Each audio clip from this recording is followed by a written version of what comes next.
સાચો વૈષ્ણવ માત્ર તિલા ટપકા, ઠાકોરજીના દર્શન, જારીજીઓ ભરવાથી કે બેઠકજીના દર્શન કરવાથી માત્ર વૈષ્ણવ નથી બનાતું, પણ સાચો વૈષ્ણવ ઈ છે કે જે પીડ કોક બીજાની એ જાણી શકતો હોય ને, ઈ સાચો વૈષ્ણવ છે. તમે કદાચ કોઈનું દુઃખ સમજી લેજો બાપ, કોઈનું દુઃખ તમે જાણી લીધું, કોઈના દુઃખમાં તમે સહભાગી બની ગયા, તો સમજી લેજો બાપ કે તમે સાચા વૈષ્ણવ છો.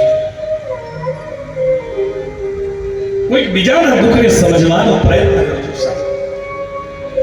કારણ સુખની અંદર તો અનેક લોકો સાથ આપશે, પણ સાચો વૈષ્ણવ ઈ છે કે જે કોઈ બીજાના દુઃખને સમજી અને એના દુઃખનો ભાગીદાર બને.